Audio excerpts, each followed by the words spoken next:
Hello there, I'm Lisa Burkhart-Worley along with Michelle Burden and Renee Rollins, and welcome to Pop Talk, the show where you never know what topics might pop up. And guess what? We are broadcasting this show from the National Religious Broadcasters Convention at the Gaylord Texan Hotel in Grapevine, Texas, just down the road from our studio. But, you know, we still stayed at the hotel, some of us, you know. But anyway, we have a great show for you today to start it off. We're going to be talking with two governmental leaders that are making a difference in Washington, D.C.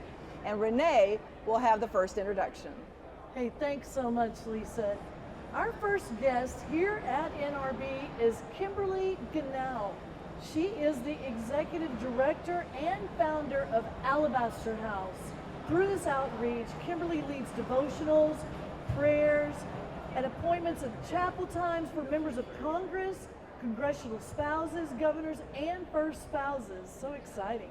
She also hosts governmental retreats and other ministry gatherings, along with her husband, Randy Genau, who is also the co-founder of this organization. Welcome, Kimberly. Thank you so much, Renee. It's a pleasure to be here with all of you. Hey, listen, we're so glad to have you. Can you just share with us how this all got started? Sure. Back in 1998, I was actually hired by a prominent evangelical leader, Dr. D. James Kennedy. And so I was actually brought on as one of his first Capitol Hill liaisons in his office. And that really was just a fancy word for missionary to Capitol Hill. So it was just an incredible time. You know, they said to me, how do you want to reach the Hill? And I said, I don't know, let me go home and pray about it. And I went home and prayed about it. And I felt like God just said to do coffee, you know, women, coffee, right. It's a thing. So that's how we started off, and we heard from members' testimonies as well as the spouses' testimonies, and you'd be surprised. People actually gave their life to Jesus right there in the U.S. Capitol. So that was our beginning. Wow, so this is an evangelical effort as well, correct? 100%, yeah, absolutely. Those are the rare, literally rare gems that you find, but we have had the opportunity to lead different leaders to the Lord up here on Capitol Hill. And of course that news doesn't usually sell on the regular news cycle, but we're here to tell you there's hope in Washington and God is still alive and well. Yes, I love that. That's awesome. I love that. So how have congressional leaders and their spouses embraced the opportunities that you're giving them through Alabaster House? I probably would cite one of the most incredible things I think that we do. We often talk horizontally, as we're doing today, but at Alabaster House, we really try to encourage these leaders to go vertical. So that means connecting with God individually. And one of the things that we do is, Renee mentioned the chapels. And so you can imagine the pictures where the Capitol perimeter was all surrounded by razor wire. I took one of those rare pictures of me inside the rotunda by myself. Right, we were leading back-to-back chapels at the time for members of Congress and congressional spouses, so together. So I think that's how are they responding. On a lighter note, we had one congressional spouse come in who hadn't been with us before, and she looked around the room and she started to see all of the women kind of just easing back in their chairs, and you know, they're all, everything's perfect, you know, and their hair and everything. And she's looking around like, what is going on? And they said, you're gonna love it. This is like a spa. And so what they were really saying was the presence of God, right? Words to describe the peace of God that you find literally right there in the U.S. Capitol. Yeah, it's intimidating to walk into an event for anyone, you know, especially if you don't know people and you're trying to go into an event that's a Christian event. I know. We put on a conference every year. It's about to happen. And I'm going to have to talk to you because one of our initiatives is to level up pampering. Okay, so we're going to talk. But you do hold a couple of other events called the Capitol Spouses Retreat, and you also do a congressional marriage retreat. So what all are you trying to accomplish there? Those are great questions, Lisa. I think one of the most important things that we can do, remember the constituency. They're leaders, they're very busy, often their spouses are at home, back in this home state, the district. And so when we're talking about specifically the Congressional Spouses Retreat, that's for spouses of government leaders. So not only Congress, but it could be the court, right? It could also be ambassadors, spouses, you know, 3 branches of government. So what we again want to do there is we give them a time to gather together, but we also are situated out on 10 acres So we have benches all across the property. So we'll have a reception, time together, a brunch, and then we send them out onto those benches. And what I love is we have a prayer list, basically an email update that we send out. So if you want to sign up, find us at alabasterhouse.org. It's a great way to pray, but we'll let people know how they can be praying for us. And the spouses, usually they say, they're never going to ask you how they can pray for you, but they'll know, and I'm thinking, oh my gosh, no pressure. But it really is God that will let us know, because they really can't tell you when you ask them what's a prayer need. Right. They're really not going to give you something authentic. So you really have to trust God to know what is going on in their heart. And I have to tell you, some of them have even said to us, I swear you would have read my journal, which is super fun. And that really is the collective prayer of the community. Joining with a ministry like Alabaster House that's on the front lines, and they're able to partner with us in that prayer. Yeah, the Holy Spirit can tell you what's going on. 100%. Exactly. Yeah. Wow. Well, I was really wondering what it's like to be in Washington, D.C. and do a leadership summit. How often do you do that? I want to hear about that. And it's bipartisan, right? Right. So tell us about that. So we just pioneered the Leadership Summit in 2024. Save the dates for September 10th and 9/11 of 2025 up on Capitol Hill. It really was fabulous. Our quotes that we got from there, we did round tables, and we had members of Congress actually sit at the tables with our participants.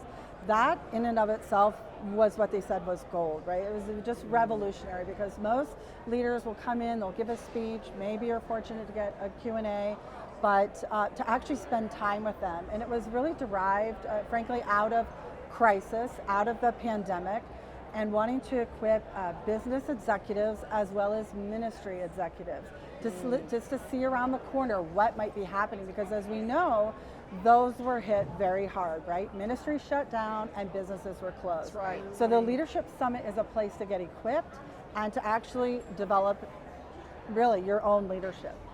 Well, that's great. I love that. The pandemic definitely did try to shut ministries down. In fact, we went online for our television shows for a while, and we did some little vignettes because we were trying to encourage people during the pandemic. So you have to do what you have to do. Right. Absolutely. Absolutely. And you try to connect with regular people as well within government through another initiative called GO, which is short for Government Outreach. Tell us about GO and how people can get engaged with that. That is also really joining with us in missions. So if you think you want to go on a mission trip, come to Washington, D.C., right? You can find us at alabasterhouse.org. There's a tab that you can click on that says GO, Government Outreach. And so that's a way that you can partner. We can take you behind the scenes to see what really is happening. A lot of times people have a burden to pray. And around key times like the inauguration, an election, a transition of power, a new speakership, whatever, right? So often you'll find intercessors that'll literally get on planes. They'll come to Washington, maybe they'll prayer walk the Capitol or prayer walk the White House. But often this is the catch that I find. I want to share James 5 talking about the effective fervent prayer of the righteous availeth much. But I find that a lot of the intercessors come in and they're praying in their paradigm, like, in other words, Washington is corrupt, it's evil, and so we have to pray for these corrupt criminals. Yeah, but they're unaware that there is a huge constituency of actual believers that feel it's their call to serve God in Congress. And so we can help equip and educate and also bring them behind the scenes and interact with some of those very leaders. So what happens is a paradigm shift happens in their mind, and then they go back to their churches and they say, you wouldn't believe it. But these are people that love God just like you and I, and we need to pray for them. So GO is a part of doing that, and we really want to get some folks, some missions groups, different churches to be a part of that. So sign up at our website. Well, I know you've talked about some stories, but could you share some more things and more stories about how you're impacting governmental leaders? You don't even have to say their name. We know that some of this is private information. Confidential. You can tell us after, but no. No, but if you could share some stories, I'd love it. Just how you're impacting them. Right. I think one of the things strategically that we see in Washington is a lot of polarization and division, and everyone can recognize that. So back in 2015, we started this program off talking about coffee. And so we launched something called a Capital Christmas Coffee. And that actually was at the time where Leader McCarthy was going for the speakership.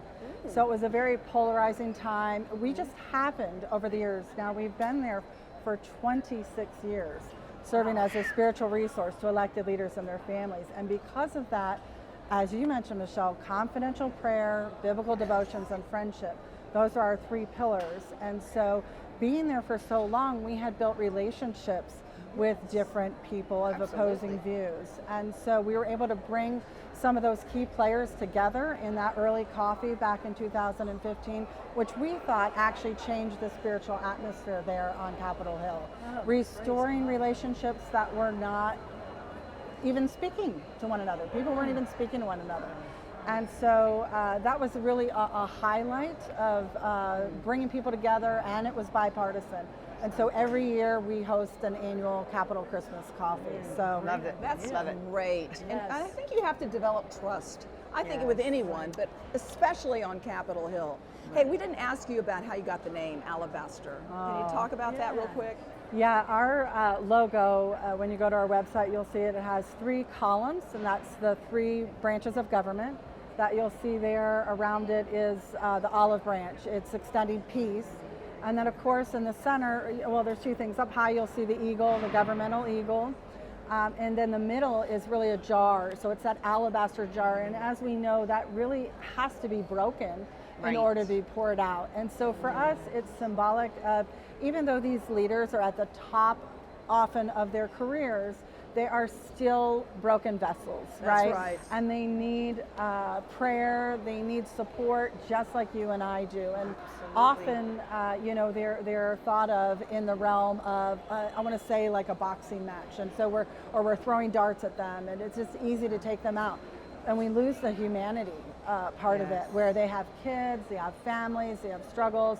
And so Alabaster House really is symbolizing also the Holy Spirit, and just pouring out that jar, that broken vessel, and that we all need God in our lives. So beautiful, and I'm sure they have to have that strong face all the time. So it's good that they can go to a place where they can be vulnerable. Yes. That is actually one of the quotes also from one of the members of Congress, is that we're known as a refuge, really this safe place where they can get out of this rat race of Washington. And even if it's just a moment to help cultivate strength in their marriage. We talked a little bit about, you know, the marriage retreat, and just giving them moments where they can tuck away with their spouse instead of shaking a bunch of hands at a reception and your spouse happens to be there. It's a little different, you know. Big difference. Well, thank you so much, Kimberly, for sharing about Alabaster House. What a great outreach ministry. And I wish you all the best. We'll be praying for you. If you need some prayer, let us know. We love to pray. Absolutely. I would suggest our listeners go to alabasterhouse.org. Speaking of prayer, and that you could sign up for our email updates, and that'll actually give you the information on how to pray, and also be invited to some of our future events. Like we mentioned, the Leadership Summit on Capitol Hill, specifically weaving together business, ministry, and government on 9/11. So there's actually a really historic piece there, again, to be praying for. And so September 10th and 11th. But all that information, you can connect with us on our website at Alabaster House. And of course, I just want to thank you all so much for having me, and our listeners could also support right, the work that we're doing. There's a great donate button there as well. So we're looking forward to connecting. Thanks again, Kimberly. And that email address is, or that website address is alabasterhouse.org. alabasterhouse.org. Overcomers TV, streaming now. Download our app on your smart TV, Roku, Apple TV, and more.